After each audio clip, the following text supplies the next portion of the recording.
حضرت علامہ مولانا محمد بلال ہاشمی صاحب P H D scholar فاضل منہاج القرآن یونیورسٹی نعروں کی گونج سے استقبال نعرہ تکبیر نعرہ تکبیر نعرہ رسالت نعرہ رسالت نعرہ حیدری حیدری حیدری عظمت و شان مصطفیٰ عظمت و شان مصطفیٰ عظمت و شان مصطفیٰ اللہ محمد چار یار حاجی خواجہ کتب فرید۔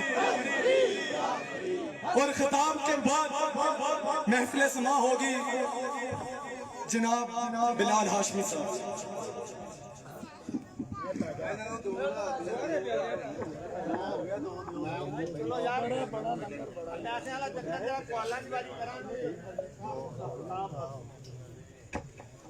نحمده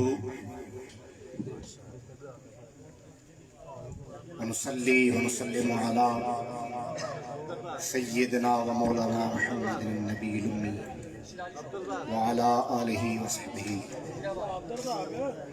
أجمعين أما بعد فأعوذ بالله من الشيطان الرجيم بسم الله الرحمن الرحيم قال الله تبارك وتعالى في كلامه المجيد في شان حبيبه الكريم إن الله وملائكته يصلون على النبي يا أيها الذين آمنوا صلوا عليه وسلموا تسليما الصلاة والسلام عليك يا سيدي يا حبيب الله وعلى آلك وأصحابك يا رسول الله الصلاة والسلام عليك يا رحمة للعالمين وعلى آلك وأصحابك يا شفيع المذنبين مولاي صل وسلم دائما أبدا على حبيبك خير الخلق كلهم يا ربي بالمصطفى بلغ مقاصدنا واغفر لنا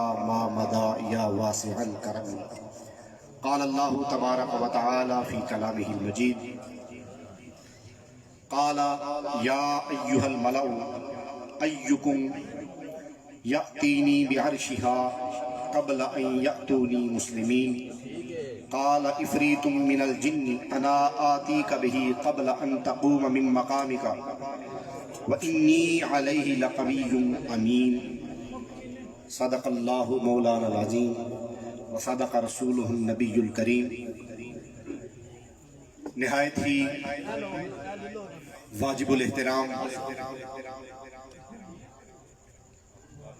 مہمانان گرامی قدر، حاضرین و سامعین محفل اور شمع رسالت کے پروانوں،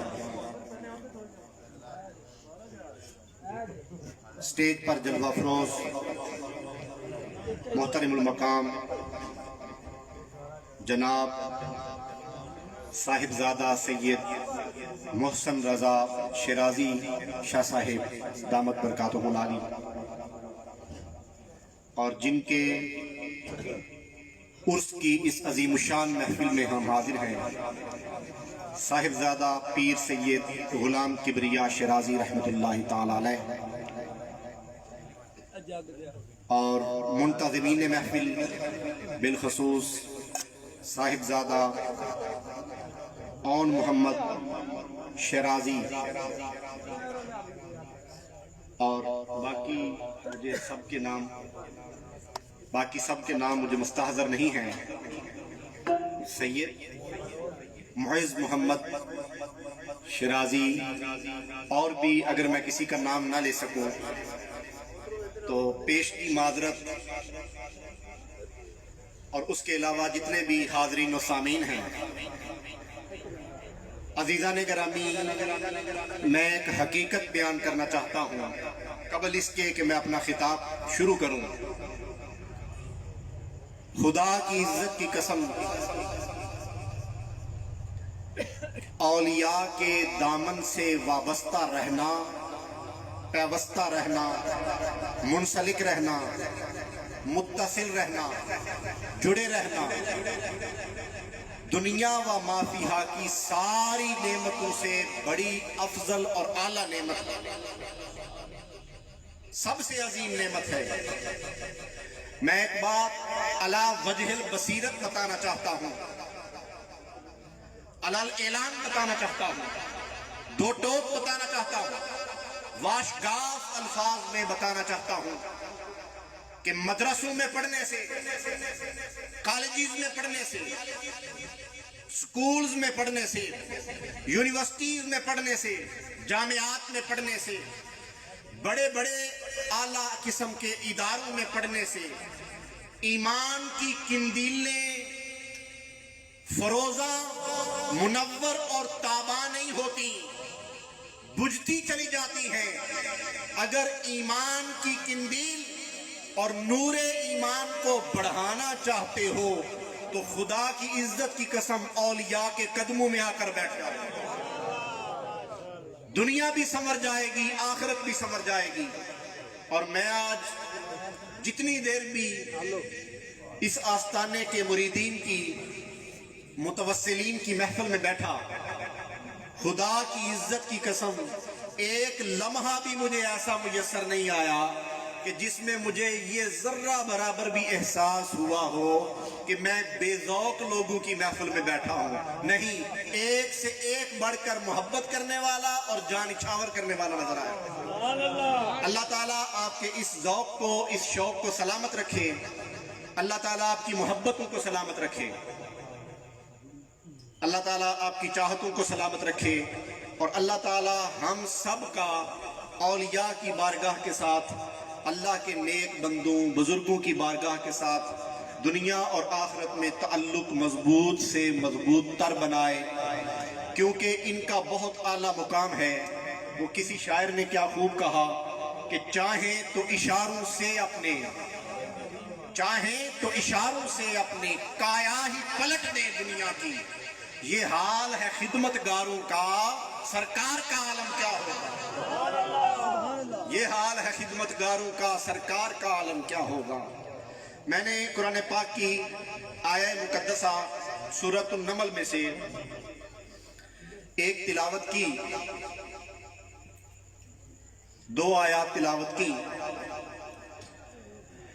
عزیزان محترم، میں تیاری کسی اور موضوع کی کرتا رہا اور مجھے صاحبزادہ صاحب نے بتایا کہ آپ نے ان موضوعات پہ خطاب کرنا ہے۔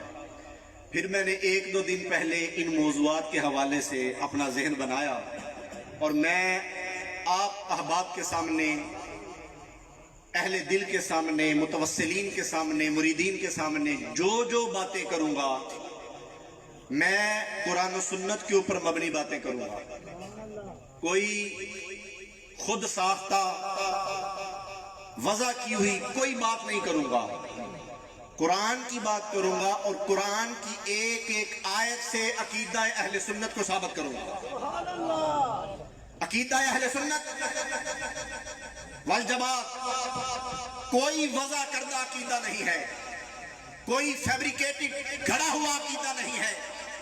قرآن کی ایک ایک آیت اور میرے مصطفیٰ کی ایک ایک حدیث اور ایک ایک نص سے روئے زمین پر اگر کوئی عقیدہ ثابت ہوتا ہے تو اس عقیدے کا نام عقیدہ اہل سنت والجماعت ہے۔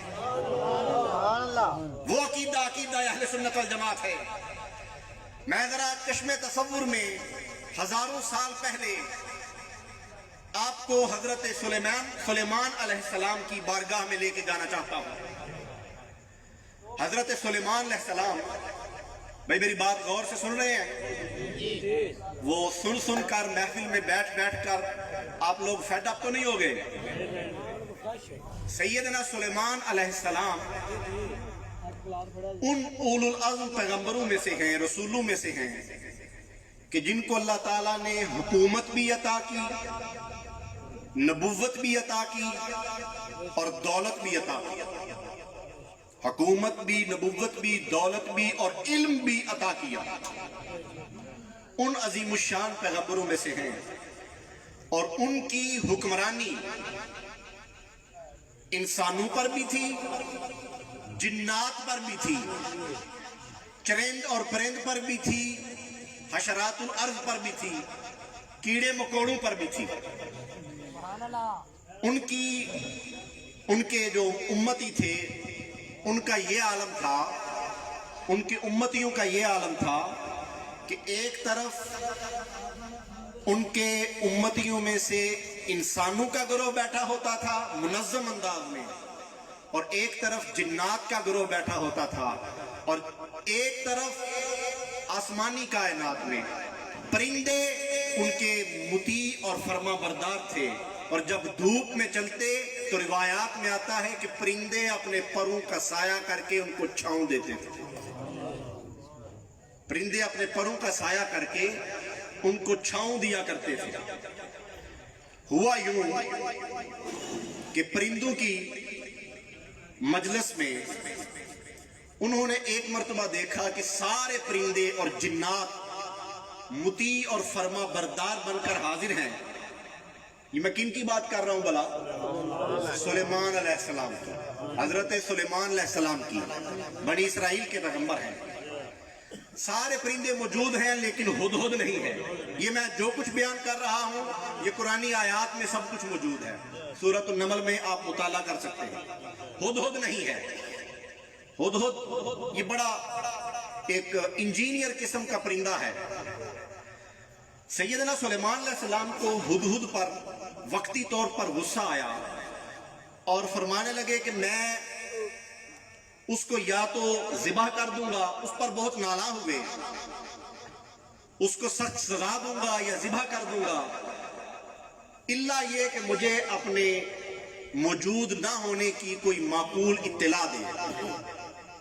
آپ کی یہ بات شہباز بھی سن رہا تھا۔ شہباز جب یہ بات سن رہا تھا تو شہباز نے فضائی کائنات میں پرواز کی اور ہدہد پر جپٹ پڑا، قبل اس کے کہ وہ اس کو زخمی کرتا یا اس کو قابو کر کے سلیمان علیہ السلام کی بارگاہ میں پیش کرتا۔ یہ جو کچھ بیان کر رہا ہوں یہ قرآن ہے۔ ان کی بارگاہ میں پیش کرتا۔ ہدہد نے کہا کہ تجھے قسم ہے اس ذات کی جس نے تجھے اس وقت مجھ پر طاقت دی ہے، تو مجھے اس بات سے آگاہ کر کہ مجھ پر یہ حملہ کیوں کرنا چاہتا ہے۔ اس نے ساری بات، سارا معاملہ پیش کیا۔ ہدہد نے کہا کہ تو مجھے ان کی بارگاہ میں لے جا، سیدنا سلیمان علیہ السلام کی بارگاہ میں۔ یہ ذرا بڑی قابل توجہ بات ہے، میں پھر اپنے اصل مضمون کی طرف آ رہا ہوں۔ ذرا ان کی بارگاہ میں لے جا، میں جا کر سارا معاملہ پیش کرتی۔ وہ ہدہد کو اس نے آزاد کیا۔ ہدہد سیدنا سلیمان علیہ السلام کی بارگاہ میں حاضر ہوئی، اور حاضر ہو کر اس نے ایک عجیب و غریب بات کی۔ اس نے کہا کہ میں آپ کو سبا ملک کی ایک ملکہ ہے جس کا نام ہے بلقیس، اس کا ایک عجیب و غریب معاملہ بتاتی ہوں۔ اس کا 40 ہاتھ چوڑا اور 80 ہاتھ لمبا، سونے، چاندی اور جواہرات سے مزین، قیمتی موتیوں سے مزین، 7 منزل اونچا ایک سنہری تخت ہے جس کے 12,000 فوجی افسران ہیں، جن کے نیچے ہزاروں لاکھوں کی تعداد میں ان کے مطیع کارکنان ہیں۔ اتنی وسیع و عریض سلطنت کی مالکہ ہے، لیکن وہ سورج کی پجاری ہے، سورج کی پوجا کرتی ہے، اللہ وحدہ لا شریک کو نہیں مانتی۔ میں اس کے پاس گئی تھی اور اس کی ساری صورتحال دیکھ کر آئی ہوں۔ جب اس نے سیدنا سلیمان علیہ السلام کے سامنے یہ ساری بات رکھی، یہ جو کچھ بیان کر رہا ہوں یہ قرآن پاک کی آیات کا ترجمہ ہے، وقت مختصر ہے، وقت کے تقاضوں کے پیش نظر میں صرف آپ کو جو قرآنی واقعہ ہے وہ بیان کرنا چاہتا ہوں۔ سیدنا سلیمان علیہ السلام نے اس کو ایک مختصر سا خط دیا جس میں ان کی طرف سے، جن کی طرف سے خط لکھا جاتا ہے وہ سارا کچھ موجود تھا۔ آگے بسم اللہ الرحمن الرحیم کے تحت اس کو یہ مختصراً پیغام دیا گیا تھا کہ تو مطیع اور فرمانبردار بن جا اور اللہ تعالیٰ کی عبادت کو قبول کر، شرک کو چھوڑ دے، اور تو تابع فرما ہو جا اور اللہ کے رسول کی تابع فرما اور مطیع ہو کر دین کو قبول کر لے۔ بس یہ مختصر سا پیغام کس کو دے کر، لیٹر لکھ کر، ایک خط لکھ کر ہدہد کو دیا، اور ہدہد کو کہا کہ یہ لیٹر جا کر تو سبا کی جو ملکہ ہے بلقیس، اس کو میری طرف سے یہ پیغام پہنچا دے۔ اب ذرا چشم تصور میں دیکھیں، ایک پرندہ سیدنا سلیمان علیہ السلام کا خط لے کر ملکہ بلقیس کے پاس جاتا ہے۔ جب اس کے سامنے گیا اور سامنے جا کر اس نے کہا، سیدنا سلیمان علیہ السلام کا خط دیا، اس نے جب یہ سارا معاملہ دیکھا ورطۂ حیرت میں ڈوب گئی، گم ہو گئی۔ خط پڑھا، وہ روب نبوت اس کے دل پر طاری ہو گیا، دبدبائے نبوت اس کے دل پر طاری ہو گیا، جس میں مختصر سا پیغام لکھا تھا۔ اس نے اپنے سارے مشیروں کو بلایا، وزیروں کو بلایا، 12,000 جو اس کے فوجی افسران تھے ان کو بلایا، اور ان کو بلا کر کہنے لگی کہ یہ سارا معاملہ پیش آیا ہے، کیا کریں؟ یہ قرآن میں ترجمہ ہے۔ انہوں نے کہا کہ ہم بہت طاقتور ہیں، ہمارے پاس دنیاوی حرب کے لڑنے کے سامان اور ہتھیار بہت زیادہ ہیں، آپ ان کے ساتھ لڑائی مول لیں، ہم ان کا کلا کما کر دیں گے، ان کو صفحہ ہستی سے مٹا کر رکھ دیں گے۔ انہوں نے اپنے جذبات کا اظہار کیا۔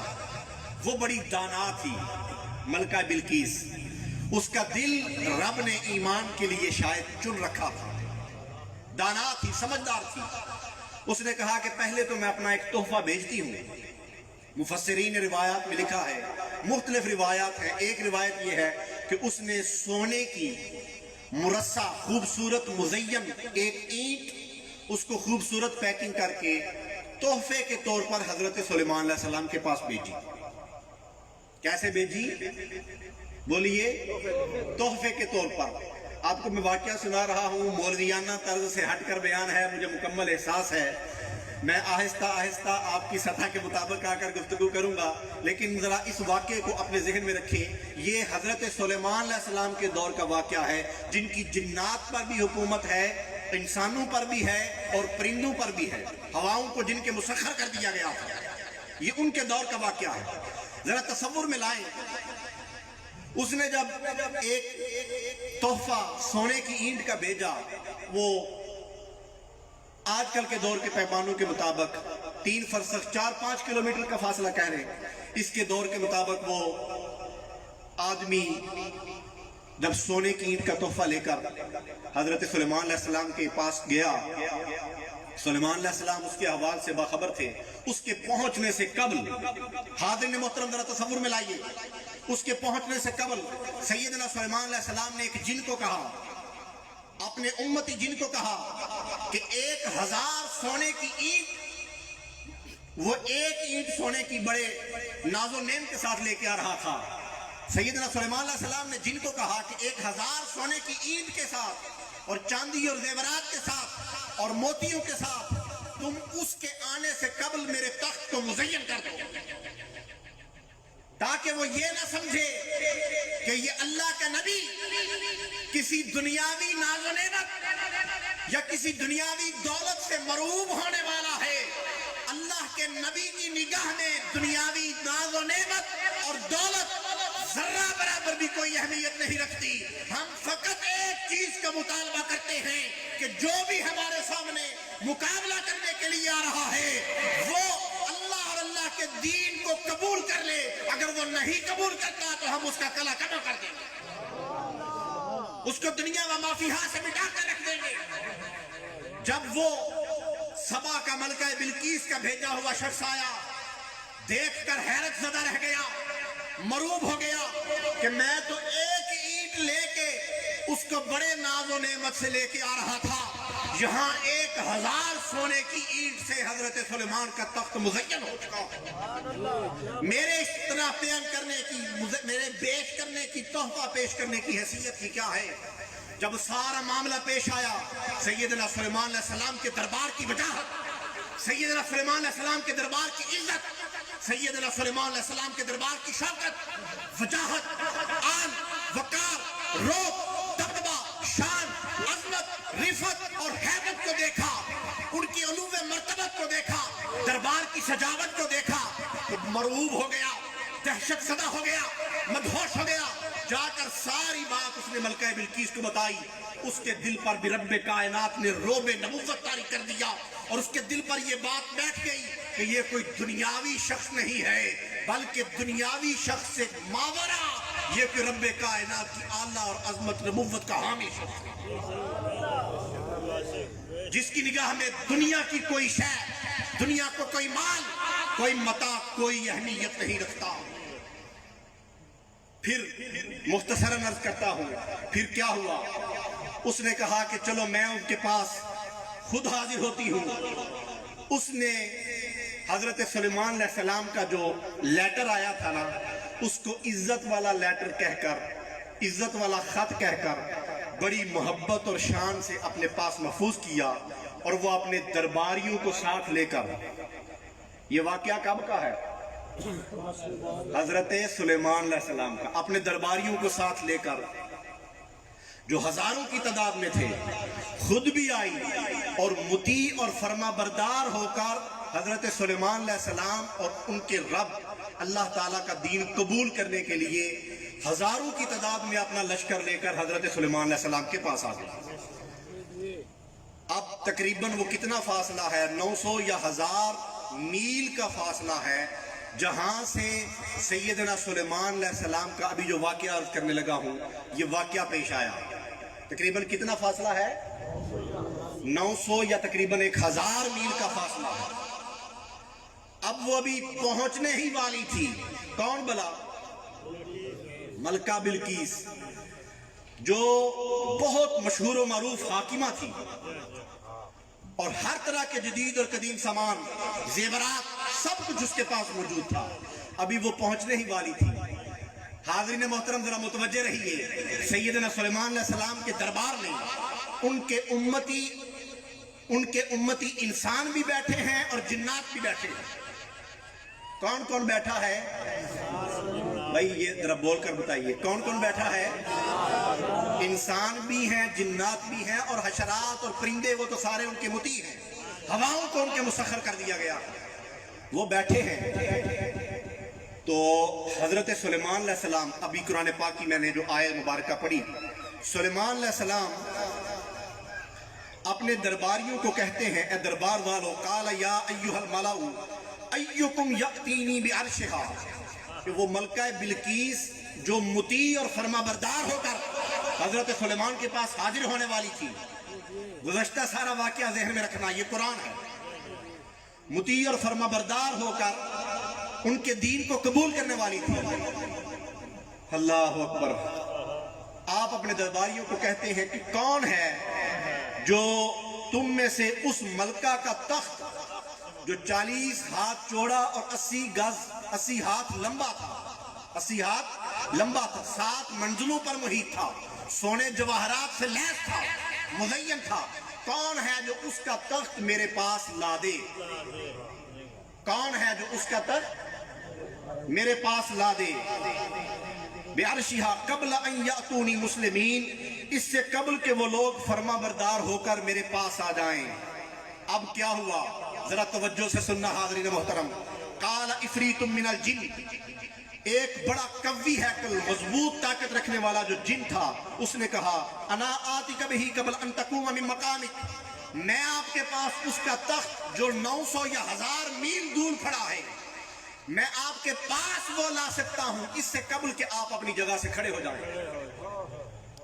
جن کہنے لگا وَإِنِّي عَلَيْهِ لَقَوِيٌّ أَمِينٌ، اور میں اس کے اوپر لانے کی طاقت رکھتا ہوں اور امانت دار ہوں، کوئی اس میں خیانت بھی نہیں کروں گا۔ اب ذرا توجہ رکھنا حاضرین محترم، وہ جن تھا، کیا تھا؟ جن تھا۔ جن کی جسمانی طاقت ایک عام انسان سے، مومن کی بات نہیں کر رہا، مومن کامل کی اور ولی کامل کی بات نہیں کر رہا، ایک عام انسان سے زیادہ ہوتی ہے، اور اس نے اپنی طاقت کا اظہار کیا کہ میں یہ لا سکتا ہوں قبل اس کے کہ آپ اپنی مقام سے کھڑے ہوں۔ اب سیدنا سلیمان علیہ السلام اگر چاہتے تو اس کی اس بات سے ایگری بھی کر سکتے تھے، اتفاق بھی کر سکتے تھے، لیکن آپ نے اتفاق نہیں کیا۔ آپ نے کیا کہا؟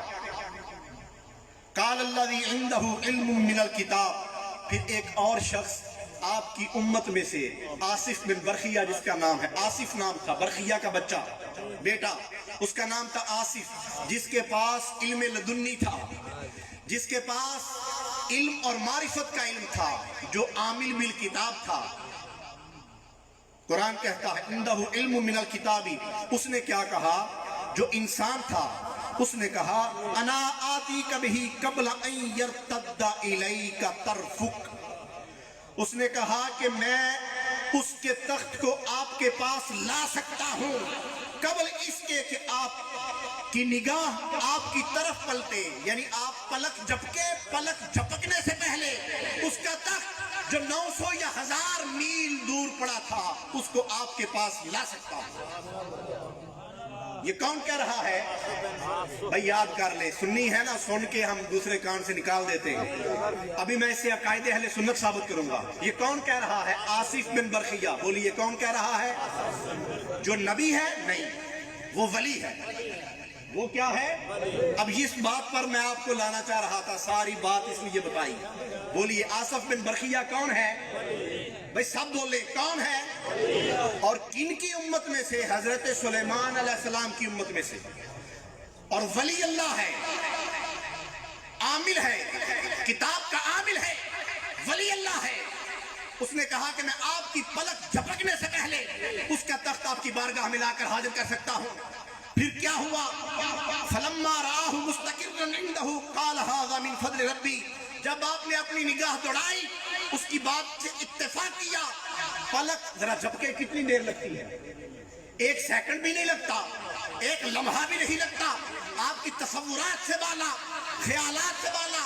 آپ کے پلک جھپکنے سے پہلے جو ہی سیدنا سلیمان علیہ السلام نے اس کی بات سے اتفاق کیا، اس نے نگاہ باطن دوڑائی، اس نے کشف کیا کہ وہ تخت کدھر پڑا ہے. سب سے پہلے تو کشف کیا نا. ہر کوئی تو نہیں دیکھ سکتا کہ تخت کدھر پڑا ہے. بھئی سب سے پہلے اس کی باطنی نگاہ گئی. جدھر عام آدمی کی نگاہ نہیں جاتی ادھر اس کی باطنی نگاہ گئی. اور پھر پلک جھپکنے سے بھی پہلے باطنی نگاہ ادھر گئی، اور ادھر سے اس کا میلوں ٹن میلوں کئی وزن میل بھاری تخت پلک جھپکنے سے بھی پہلے لا کر سیدنا سلیمان علیہ السلام کی بارگاہ میں حاضر کر دیا. ان کی بارگاہ میں حاضر کر دیا. اور پھر اللہ کے ولی کی شان دیکھیں. یہ ساری کرامت خلاف عقل واقعہ ظاہر کرنے کے بعد اس نے اپنی طاقت اور اپنی کرامت اور اپنی خرق عادت واقعے کے اوپر اظہار قوت نہیں کیا. فرمایا ھذا من فضل ربی. اپنے آپ کی نفی کر کے کہا یہ اللہ کا فضل ہے، یہ اللہ کا فضل ہے، یہ اللہ کا کرم ہے، اللہ کا فضل ہے. اب مجھے ذرا بتائیے حاضرین محترم، اب میں اپنے اصل موضوع پہ آ رہا ہوں. اب مجھے بتائیے کہ سلیمان علیہ السلام واقعہ معراج جب میرے آقا کا پیش آیا تو سلیمان علیہ السلام مقتدی بن کر کھڑے ہیں اور میرے آقا امام بن کر کھڑے ہیں. سلیمان علیہ السلام جو مقتدی ہیں، نمازی ہیں، اور میرے آقا امام ہیں. میرے آقا کے غلام بن کر پیچھے کھڑے ہیں. جس میرے آقا و مولا کے غلام کی یہ شان ہے، میرے اس آقا و مولا امام کی شان کا عالم کیا ہوگا؟ غلام اتنی بلند شان کا حامل ہے تو امام کی شان کا عالم کیا ہوگا؟ پھر یہ جو اتنی بڑی شان اور اتنی بڑی کرامت آصف بن برقیہ کی دیکھی، یہ تو ان کی امت کا ولی تھا. یہ ان کی امت کا ولی تھا کہ پلک جھپکنے سے پہلے جس نے کشف بھی کر دیا، جس نے خلاف عادت واقعہ بھی سر انجام دے دیا، اور نگاہ جھپکنے سے پہلے کئی میل، کئی دور، 900,000 میل دور اس کا تخت پڑا اٹھا کر سیدنا سلیمان علیہ السلام کی بارگاہ میں حاضر کر دیا. یہ تو ان کی شان ہے. تو جن کے امتی کی یہ شان ہے کہ جب سید الانبیاء صلی اللہ علیہ وسلم تشریف لائے تو جب ان کی شان آئے گی تو جتنی بلند شان والا امام ہوگا، نبی ہوگا، ان کے امت میں ولی بھی اتنی شان کے حامل ہوں گے. ان کی امت میں ولی بھی اتنی شان کے، بولیے، حامل ہوں گے. سیدنا سلیمان علیہ السلام کی شان دیکھیے.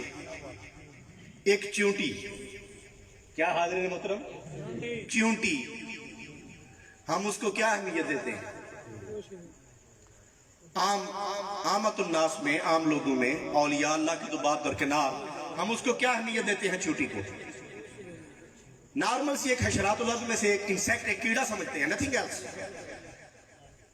تقریباً کئی فرسخ دور، آج کل کے دور میں 4-5 کلومیٹر دور کہہ لیں، سیدنا سلیمان علیہ السلام اور ان کے ہمراہی، ان کے امتی جنات اور انسان چلے آ رہے ہیں۔ توجہ رکھنا حاضرین محترم، وہ چلے آ رہے ہیں تو چیونٹی نے اپنی ہم گروہ جو اس کی فرینڈز تھی چیونٹیوں کے ساتھ بات کی۔ کیا کیا؟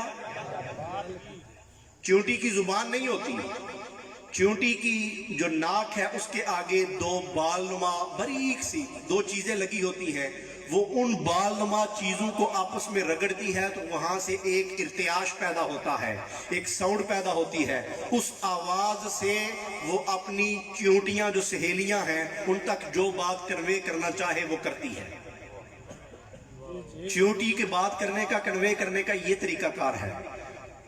حاضرین محترم ذرا توجہ کرنا، وہ چیونٹی اس نے سیدنا سلیمان علیہ السلام 4-5 کلومیٹر دور ہیں، اس نے اپنے پروں کے ساتھ ہلکی سی آواز میں، جس کو آج کل کے دور میں بہت زیادہ مضبوط سے مضبوط سماعت رکھنے والا بھی سن نہیں سکتا، دوسری چیونٹی کے ساتھ بات کی۔ قرآن پاک میں دوسری چیونٹی کے ساتھ بات کی کہ ہمیں چاہیے کہ ہم ذرا سائیڈ پہ ہو جائیں، سلیمان علیہ السلام کا لشکر آ رہا ہے، کہیں ہمیں پاؤں کے نیچے دے کر کچل نہ دے۔ یہ قرآن ہے، پاؤں کے نیچے دے کر کہیں کچل نہ دے، ان کا لشکر آ رہا ہے۔ جس نبی کی سماعت کا یہ عالم ہو، جس نبی کی سماعت کا یہ عالم ہو کہ کئی کلومیٹر دور چیونٹیوں کی کنورسیشن اپنے کانوں سے سن سکے، اور یہ بات سن کر قرآن کہتا ہے حضرت سلیمان علیہ السلام مسکرا دیے اور ہنس پڑے۔ قرآن میں ہے، ہنس پڑے سیدنا سلیمان علیہ السلام، اور اللہ تعالیٰ کا شکر ادا کیا، باری تعالیٰ یہ جو تم نے مجھے اتنی فضیلت عطا کی ہے، مجھے اس بات پر قائم رکھ اور تیری اس فضیلت کا ہر وقت میں شکر ادا کرتا رہوں۔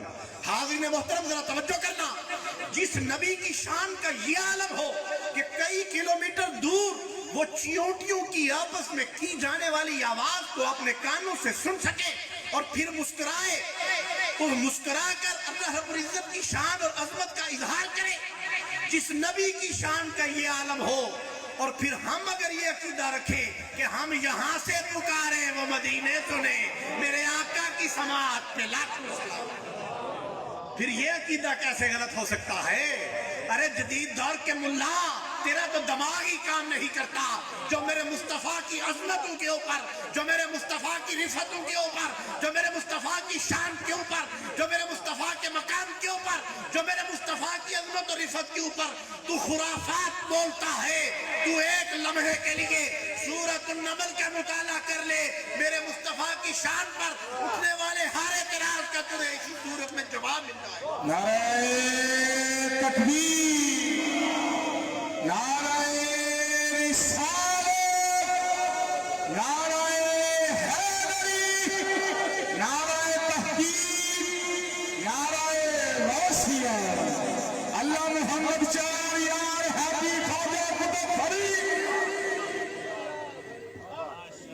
یہ تو حق فرید یا فرید، یہ تو حاضرین محترم ایک واقعہ میں نے بیان کیا، آپ خضر علیہ السلام کا واقعہ بھی شروع کر لیں، جن کو متفقہ طور پر، ویسے تو یہ اختلافی مسئلہ ہے، مجھے اصل میں موضوع 2 دے دیے گئے، کہا کہ آپ نے شان اہل بیت بھی بیان کرنی ہے اور آپ نے شان اولیاء بھی بیان کرنی ہے، میں نے پھر ایک واقعہ چنا، میں نے کہا چلو تھوڑا بہت کسی میں سے فیض لے لیتے ہیں۔ اچھا، یہ تو ایک واقعہ ہے، میں عرض کر رہا تھا سیدنا خضر علیہ السلام والا واقعہ شروع کر دیں۔ کئی لوگ ان کو نبی مانتے ہیں، ائمہ کبار علماء میں سے کئی ان کو ولی مانتے ہیں، لیکن اکثریت میں سے علماء کی رائے یہ ہے کہ وہ ولی ہے، اکثریت یہ رائے رکھتے ہیں۔ حاضرین محترم ذرا توجہ کرنا، میرے پاس وقت نہیں، میں جسٹ آپ کو ایک ہنٹ دیتا جا رہا ہوں۔ آپ حاضرین محترم، آپ حضرت موسیٰ اور حضرت خضر علیہ السلام والا واقعہ پڑھ لیں،